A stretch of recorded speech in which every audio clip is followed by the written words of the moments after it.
कौमी आवाज़ के नाजरीन खुशामदीद।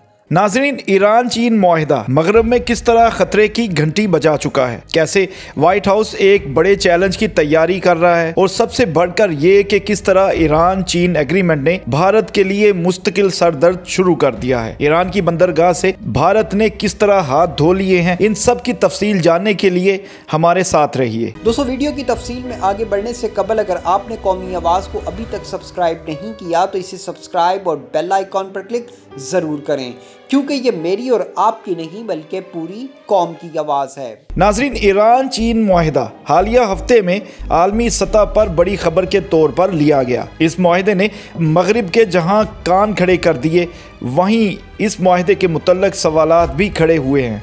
मुआहिदे की तफसीलात अभी तक सामने नहीं लाई गई। ईरान में नाक़िदीन इसे खुद मुख्तारी बेचने से तशबीह दे रहे हैं, तो उसके हक में उठने वाली आवाज़ें इसे अमेरिका की सियासी मौत भी करार दे रहे हैं। ईरानी वज़ीर ख़ारजा ने वाज़ेह किया है कि ये कोई बैनुल अक़वामी मुआहिदा या कन्वेंशन नहीं जिसे पब्लिक किया जाए। भारतीय तज्ज़ियाकारों के नज़दीक भी भारत के लिए चीन और ईरान मुआहिदे को मुस्तरद करने के ख़तरात महंगे साबित हो सकते हैं। ईरान में नाक़िदीन और वज़रा पर दबाव डाल रहे हैं कि 25 साला शराकतदारी के मुआहिदे की तफसीलात हर सूरत सामने लाई जाएँ, और ये इल्ज़ामात लगाए जा रहे हैं कि ईरान ने अपनी खुद मुख्तारी बेच दी है।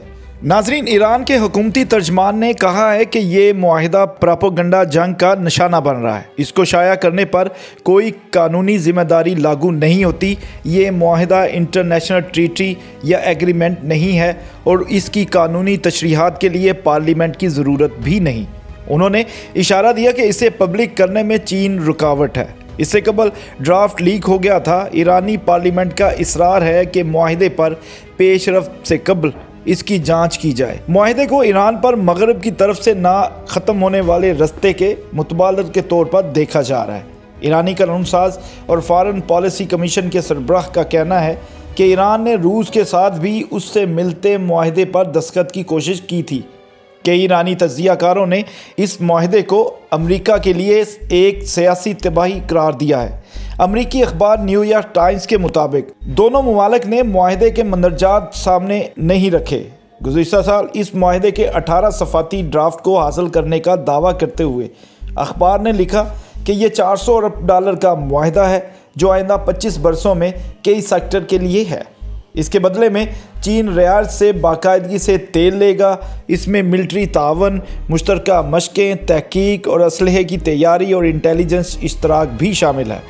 ब्लूमबर्ग लिखता है कि तेहरान में फ़तह के साथ ऐलान करदा इस मुआहिदे को मगरब के कुछ हलकों में ख़तरे की घंटी के तौर पर लिया गया है, जहाँ मुख्तलिफ वजाहतें की जा रही हैं कि इसको अमरीकी पाबंदियों की ईरानी खिलाफ वर्जी और मशरिक़ मुस्ता में अमरीकी असर व रसूख को कम करना है। इस मुआहिदे की अहमियत के बारे में लिखा कि ईरान में मौसम गर्मा में आम इंतखाबात होने जा रहे हैं।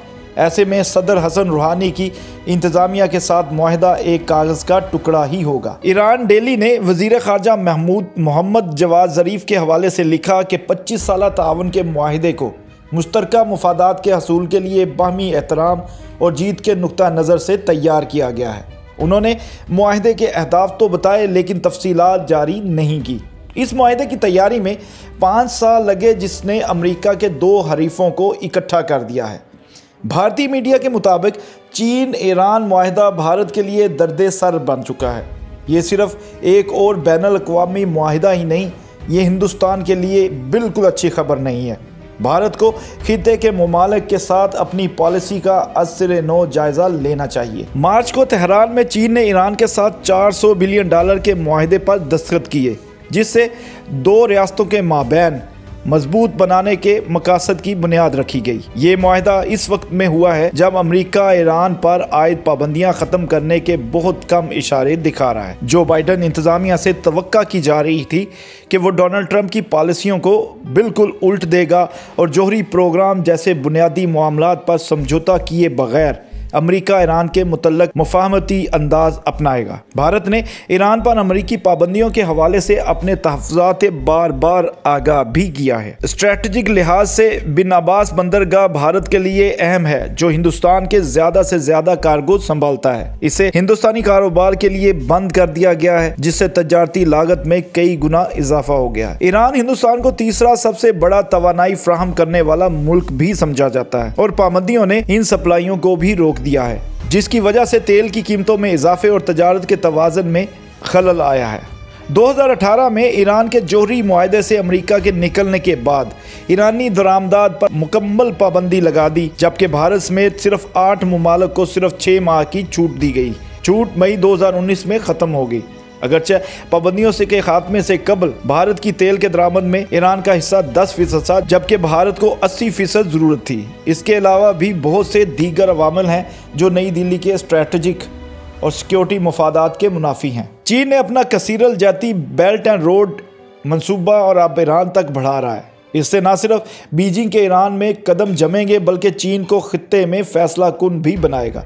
ये मुआहिदा इस एक तरह से 1979 में चीन और ईरान के माबैन माजी की शराकतदारी पर एक मोहर साबित होगा, जो इंडिया और व्हाइट हाउस के लिए एक चैलेंज बन जाएगा। दोस्तों, ऐसी मजीद मालूमाती वीडियोस देखने के लिए कौमी आवाज़ को सब्सक्राइब और बेल आइकॉन पर क्लिक ज़रूर करें, क्योंकि ये मेरी और आपकी नहीं बल्कि पूरी कौम की आवाज़ है।